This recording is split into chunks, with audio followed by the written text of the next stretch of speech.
चला, आजच्या या व्हिडिओमध्ये आपण 6th चॅप्टर जो आहे आपल्या एस पीचा 6वा चॅप्टर 6th चॅप्टर तो आत्ता आपण कव्हर करणार आहे.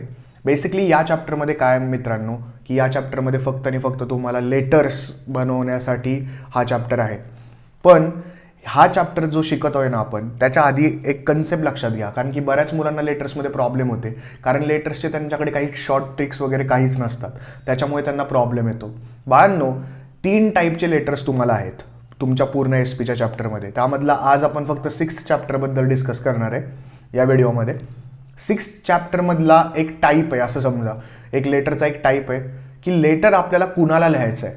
ओके, सो बेसिकली मी पहिल्यांदा तुम्हाला काही बेसिक कन्सेप्ट सांगणार आहे, त्यानंतर शॉर्टकट सांगणार आहे आणि त्यानंतर हा पूर्ण लेटरचा फॉर्मॅट तुम्ही तुमच्या पेपरमध्ये कसा छापू शकता याबद्दलचे सगळे इम्पॉर्टंट तुमच्या क्वेरीज. सर, कंपनीचं नाव पाठ केलं पाहिजे का, कंपनीचा पत्ता हाच लिहिला पाहिजे का, जो पुस्तकात दिलाय तेच सगळं पाठ केले पाहिजेत का, एवढे 15 लेटर्स आहेत सर पुस्तकांमध्ये, तर आम्ही 15च्या 15 लेटर पाठ करू का, त्यामधलं कुठलं पाठ करू, कंपनीचं नाव विचारलं जातं का, कंपनीच्या नावाबद्दल म्हणजे आता कम्फर्ट मोटर्सबद्दलच पत्र लिहा असं येतं का प्रश्न, जसं की तुम्ही आत्ता आम्हाला दाखवताय. नाही बाळांनो, या सगळ्या गोष्टींचे जे पण काही प्रॉब्लेम्स आहेत बाळांनो ते तुम्हाला मी या व्हिडिओमध्ये क्लिअर करून टाकणार आहे. ठीक आहे, सो आपण आता बेसिकपासून जाऊया. बाळांनो, एक लक्षात घ्या की हा जो चॅप्टर आहे, हा चॅप्टर तुमच्या डोळ्यासमोर दिसतोय, हा 6वा चॅप्टर मी ओपन केलेला आहे.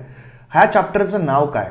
या चॅप्टरचं नाव आहे करस्पॉन्डन्स विथ मेंबर्स. ठीक आहे, करस्पॉन्डन्स विथ मेंबर म्हणजे काय की समजा एक माणूस आहे आणि इकडे एक महिला आहे.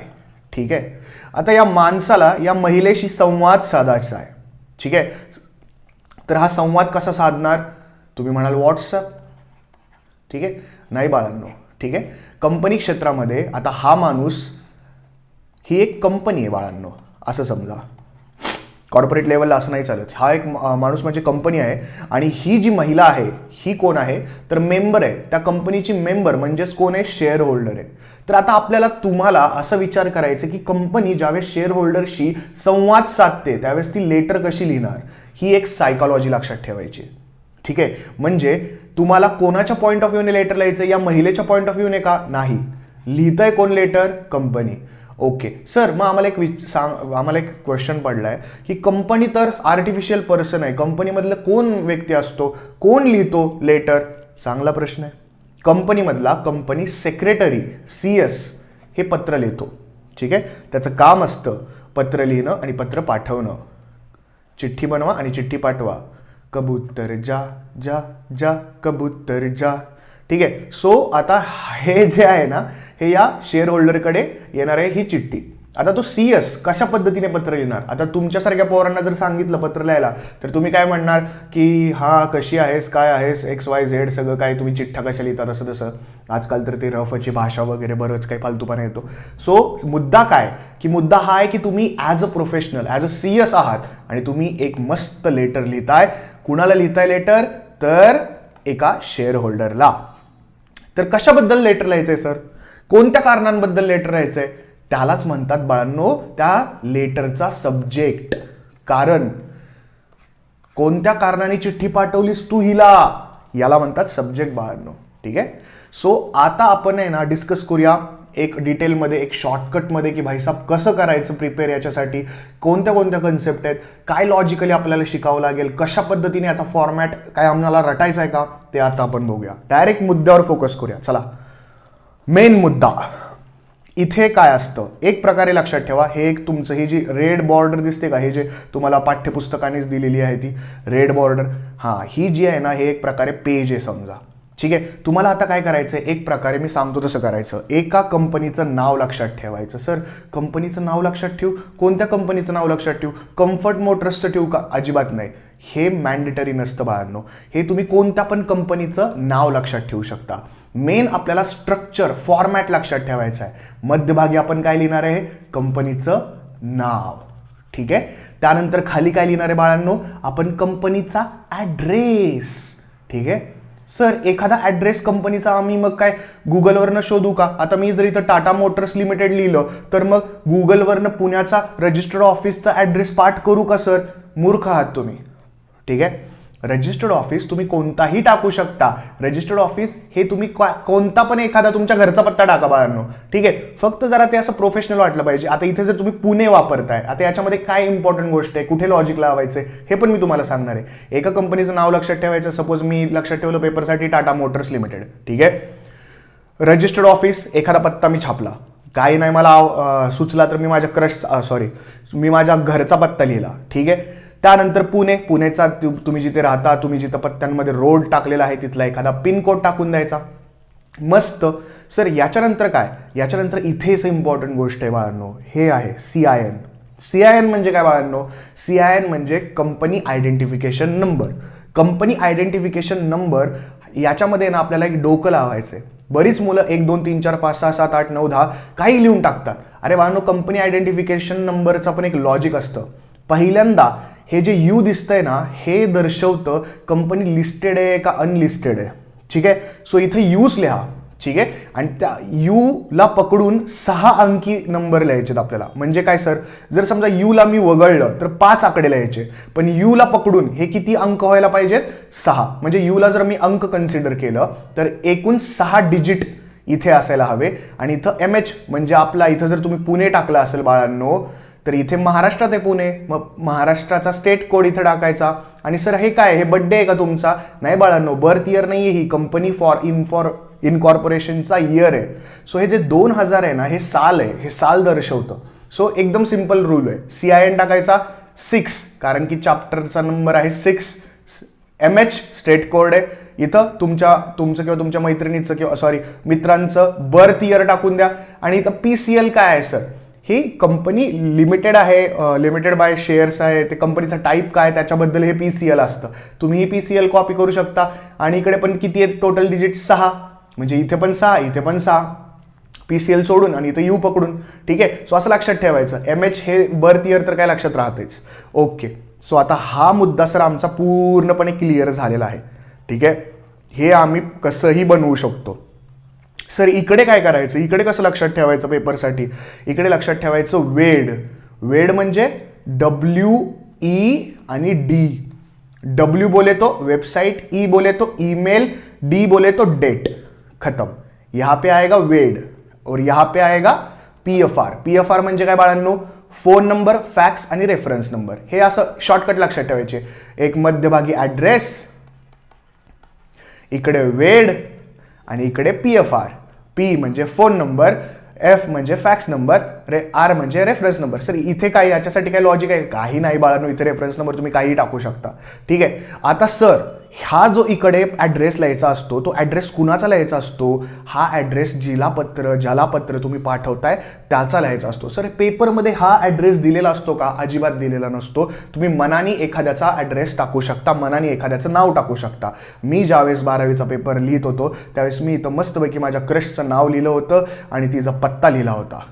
सर काय होता, आता तो 12वीच्या पेपर बरोबरच गेला, मला नाही माहिती, विसरलो मी, ठीक आहे. सो इथे त्याचा इथे नाव लिहा, इथं मस्तपैकी ॲड्रेस लिहा, इथे त्याचं पिनकोड वगैरे लिहा.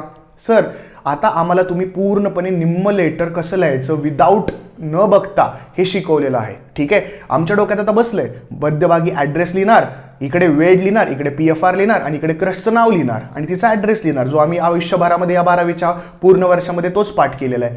येस, जो दिलेला नसतो तुमच्या एक्झाममध्ये. सर मग एक्झाममध्ये दिलं काय असतं, आता येतं मेन मुद्दा. ज्यावेळेस तुम्ही हे वरचं हळदी कुंकू करता ना, त्याच्यानंतर येतं सब्जेक्ट. आणि हा सब्जेक्टमध्ये तुम्हाला प्रश्नपत्रिकेत लिहिलेलं असतं, write letter to your shareholder member informing them the information regarding the share certificate वगैरे वगैरे, असं काही लिहिलेलं असतं. सो तो जो असतो तो त्याला म्हणतात सब्जेक्ट बाळांनो. तो इथं जसाचा तसा छापायचा.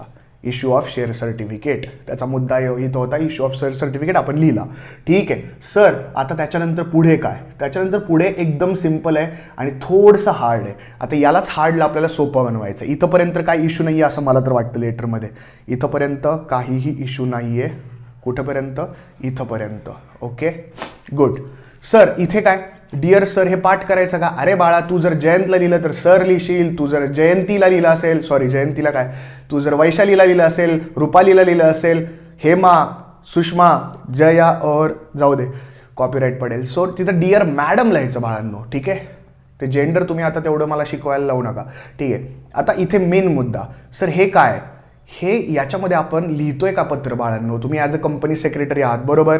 मग कंपनी सेक्रेटरी आहात म्हटल्यावर तुम्ही कशासाठी लिहिणार आहात, तर तुम्ही इन्फॉर्म करणार आहात शेअर्सबद्दल. तर आता त्याच्यासाठी असं लिहायचं दिस इज टू इन्फॉर्म यू, म्हणजे आम्ही तुम्हाला पत्र लिहित आहे that as per your request. तुम्ही आम्हाला रिक्वेस्ट केली होती की ॲप्लिकेशन नंबर, सर इथे काही ढापलं तर चालतं का, येस इथे काही टाकलं तरी चालतं. मी ऑथोराईज आहे तुम्हाला शेअर सर्टिफिकेट द्यायला. ठीक आहे, आणि हे शेअर सर्टिफिकेट तुम्हाला 15 दिवसांमध्ये भेटेल बस. आणि डायरेक्टली इथे या detail of issue of share certificate are as follows. Sir हे लिहिलं नाही तर चालेल का, अरे अजिबात नाही लिहिलं तरी चालेल, कशाने येईल काय येईल, पण जर तुम्हाला लिहायचं असेल तर तुम्ही लिहू शकता. ठीक आहे, बट डायरेक्टली तुम्ही इथे आलात तरी सुद्धा काही हरकत नाही, तुम्हाला मार्क्स भेटणार आहेत. हे महत्त्वाचं आहे. यामध्ये एक तक्ता तुम्हाला लक्षात ठेवायचा आहे. Folio number, share certificate numbers, distinctive number, from आणि टू आणि टोटल नंबर ऑफ शेअर्स. आता याच्यामधला जो डाटा आहे हा फोलिओ नंबर आहे, हा पाठ करायचा का नाही, काही टाकू शकता. सर शेअर सर्टिफिकेट नंबर्स काहीही टाकू शकता. सर डिस्टिंक्टिव्ह नंबर्स, आता इथे काळजी काय घ्यायची, आता इथे जर तुम्ही 1 ते 100 असं टाकलं असेल, म्हणजे समजा इथे मी 1 टाकलं, इथे 100 टाकलं, तर टोटल नंबर ऑफ शेअर्समध्ये मी 100च लिहिलं पाहिजे. सो डिस्टिंक्टिव्ह नंबरमध्ये तुम्ही 301 ते 400 लिहिलं आहे, म्हणजे 100चा गॅप आहे, मग इथे 100च लिहिलं पाहिजे. ही फक्त काळजी घ्या. ठीक आहे सर, मुद्दा इथला आहे सर, इथलं परत एकदा सांगा. अरे परत एकदा सांगतो, this is to inform you that, म्हणजे काय, आम्ही तुम्हाला पत्र याच्यासाठी लिहितोय सर मॅडम की तुम्हीच आम्हाला रिक्वेस्ट केली होती, तुमच्याच अंगात चूल होती काय, की तुमचं ॲप्लिकेशन नंबर होतं त्याच्या रिगार्डिंग मी तुम्हाला हे पत्र लिहितोय आणि मला ऑथॉरिटी आहे तुमचा शेअर सर्टिफिकेट इश्यू करायला. आता त्या सब्जेक्टच होता ना इश्यू ऑफ शेअर सर्टिफिकेट, त्याला शेअर सर्टिफिकेट हवं होतं म्हणून त्याने ॲप्लिकेशन केलं होतं. मग आपण म्हणतोय घे बाबा, आणि त्याची डिटेल अशी आहे, फोलिओ नंबर काही टाकला तरी चालतो, शेअर सर्टिफिकेट नंबर काही टाकला तरी चालतो, यामध्ये डोकं लावायचं आहे. ठीक आहे, आणि इथे इथला जो डिफरन्स आहे तोच इथे दिसला पाहिजे. ठीक आहे, आणि मग खाली हे जे आपण नम्रतेचं झाड वापरतो, थँकिंग यू, तुमचा आभारी, तुमचाच लाडका, तुमचाच फेथफुली, आणि इथे फॉर कंपनीचं नाव. फक्त असं इथे नका लिहू युअर्स फेथफुली राजू, राजू मेरी जान, असलं धंदा नका करू. इथं युअर्स फेथफुली नंतर इथे कंपनीचं नाव टाका बाळांनो, आणि इथं साईनच्या नंतर तुम्ही तुमचं नाव लिहू शकता किंवा कुणाचंही, म्हणजे ऑब्व्हियसली तुमचंच नाव लिहायला पाहिजे, आणि तुमचा हुद्दा जो की असणार आहे कंपनी सेक्रेटरी. ठीक आहे, मी अपेक्षा करतो की मी कमी टायमिंगमध्ये तुम्हाला या व्हिडिओमधून तुमचं लेटरबद्दलची जो 6th चॅप्टर आहे त्याची भीती घालवलेली असेल. आणि याचा पूर्ण सगळ्यांचा फॉर्मॅट सेमच आहे बाळांनो, इश्यू ऑफ शेअर सर्टिफिकेटमध्ये असंच असणार आहे. अशा प्रकारे मी 7वं पण चॅप्टर कव्हर करेल एक शॉर्ट व्हिडिओमध्ये, त्यामध्ये मी तुम्हाला एकदम एक सायकोलॉजी म्हणतात ना तशी ठेवेल. आता आपण परत एकदा नीट बघूया. ठीक आहे, चला तरी सुद्धा आता ज्यांना झालंय त्यांनी व्हिडिओ क्विट करून जाऊ शकता, पण ज्यांचं क्लिअर नाही झालं त्यांना मी एक सिम्पल एक स्ट्रक्चर दाखवतो. लक्ष द्या, हे तुमचं पेपर आहे राईट बाळांनो. आपण कसं लक्षात ठेवलं, इथे कंपनीचा एक ॲड्रेस, ठीक आहे, कंपनीचं नाव, कंपनीचा ॲड्रेस, त्याच्यानंतर इकडे WE आणि D, आणि इकडे काय करणार बाळांनो PFR, त्यानंतर PFR नंतर क्रश. ओके, क्रश नंतर इथं सब्जेक्ट, क्रश आहे म्हटल्यावर सब्जेक्ट आला, सब्जेक्ट नंतर डिअर, क्रशचं जेंडर, आणि त्यानंतर मग इथे ते एक वाक्य लक्षात ठेवायचं आहे. त्यानंतर तो तक्ता आखायचा आहे बाळांनो तुम्हाला, की ज्यामध्ये ते नंबर्स वगैरे आहेत, आणि इथं थँकिंग यू, आणि इथे तुम्हाला लिहायचं युअर्स फेथफुली फॉर कंपनीचं नाव, आणि इथं तुमचं नाव आणि सिग्नेचर, आणि तुमचा काय असेल ते हुद्दा. झालं बाळांनो हा 6th चॅप्टर. यात काय असं आहे की ज्याला तुम्ही घाबरलेला आहात बाळांनो? मेन मुद्दा आत्ता असा आहे की परीक्षा जवळ आलेली आहे आणि तुमची स्ट्रॉंग पाहिजे सायकोलॉजी. तुम्ही तुमच्या भीतीवर नियंत्रण ठेवा, तुम्ही व्यवस्थित पद्धतीने अभ्यास करा. एक मुलगा एक गोष्ट घेऊन फक्त दिवसाचे 12-12 तास अभ्यास करतो आणि दुसरा मुलगा त्याला 12 मिनिटात बघून कव्हर करतो. यात फरक असतो त्याच्या सायकोलॉजीचा. ठीक आहे, तो सायकोलॉजी स्ट्रॉंग ठेवा, काही सुद्धा नाही, उगाचच याचा बाऊ करू नका. ठीक आहे, भेटूयात पुढच्या व्हिडिओमध्ये. तोपर्यंत जय हिंद, जय महाराष्ट्र.